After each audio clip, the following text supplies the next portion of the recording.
We're ready to get going. Of course, we're a couple of nights away from the first game, and we're just excited about getting this thing started. So you're talking some good football coming up. Well, we expect big things out of this team, man. Depends on what poll you're looking at. A lot of people have us picked to win the district in preseason. It seems to be between us and Bullitt East. Pretty much any publication that you read. I know state-wise, in the AP poll, Bullitt East was 4th in the state. We were 7th in the state in our class. So, it's going to be one of those things, again, where it comes down to a single game in the district, and that's the way it's been the last 2 years, and that's what makes it fun. Yeah, and I don't think anybody will be disappointed.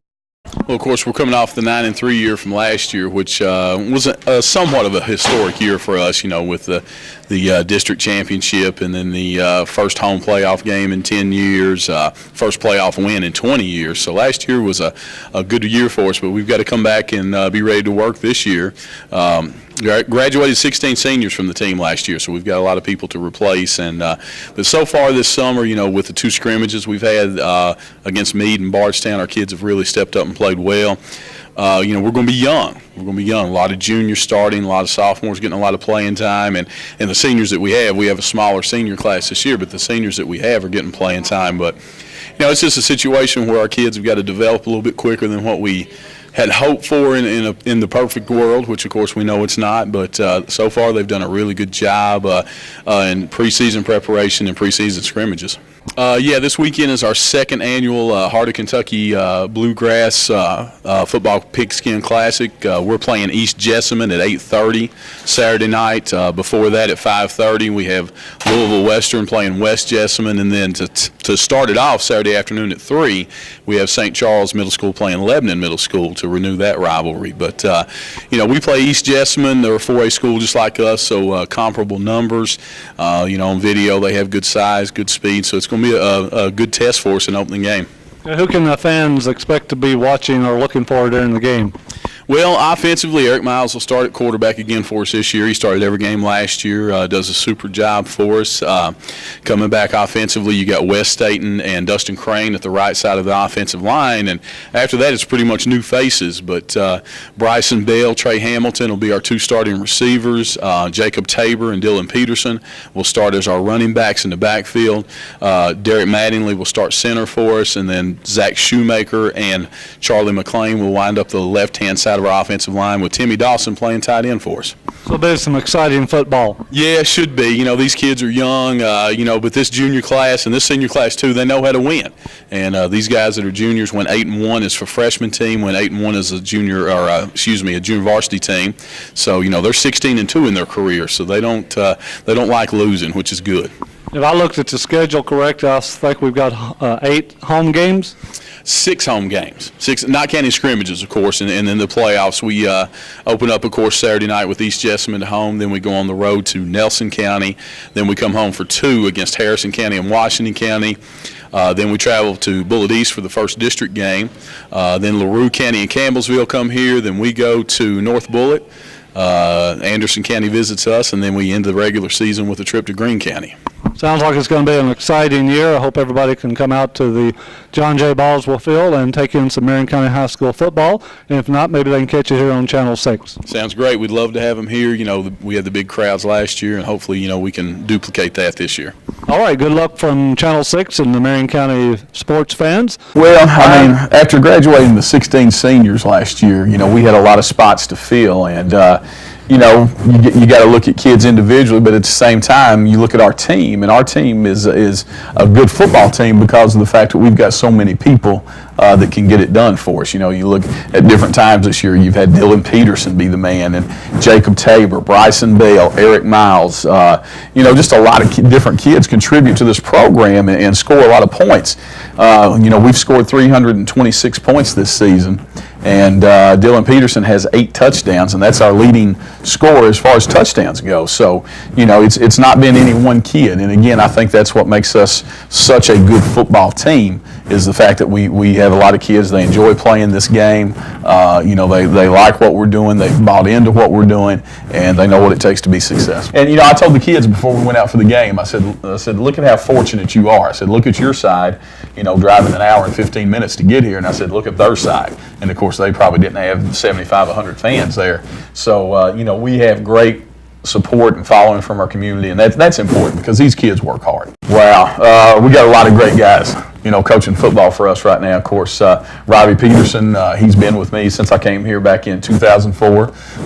Robbie's our defensive coordinator, does a super job with the defense, and he loves to sit back and call those plays, when we're playing well, and he does a great job there. Corey Chrome, who's been with us now, this is his second year. He's our offensive coordinator.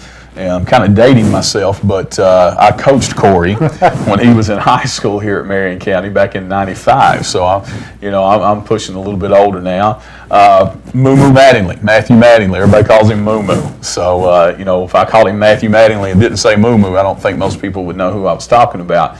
But he coordinates the special teams for me. So I'm just kind of like an orchestrator, I guess you could say, with these guys because they're all great coaches. Offensive and defensive line coach is Adam Turner. This is Adam's second year with us. He's another Bell County native, so he's from the same town that I am. And no, not everybody in Bell County is that big. There are some normal-sized people down there. Then you have Will Smith, who's the head coach at St. Charles, and he comes out on Friday nights and helps us, as well as Rick Smith, his assistant at St. Charles. Then from Lebanon Middle, of course, you got Anthony Epps, who's the head coach down there now, and he has been coming up on Friday nights, and he helps us with that. And I know, his busy time of year is getting ready to start right now with girls basketball. His assistant, Wayne Sickles, helps us on the sidelines on Friday nights. Ernie Robinson does clock for us. He helps out down at Lebanon Middle School. And, we've got a super staff. We've even got a guy that's helping us this year that played here, Patrick Campbell. He's a first-year math teacher at the high school, and actually he came down and started coming to practice with us on all these passing teams, and he would run scout wide receiver because he's so quick and fast, and he still has it. And but he's been helping us out the last few weeks, and we're very fortunate to have him.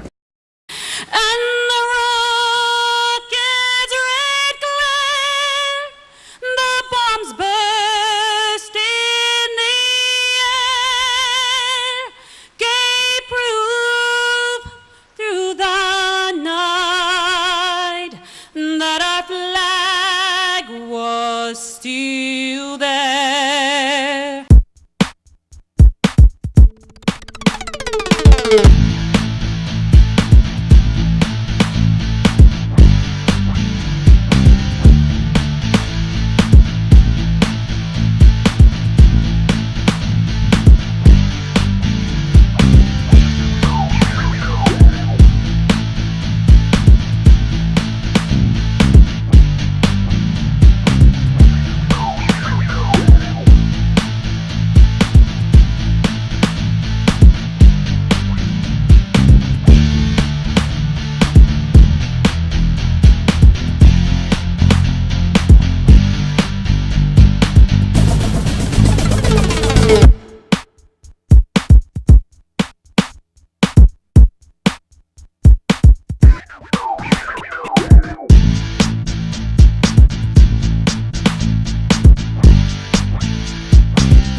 Thank you.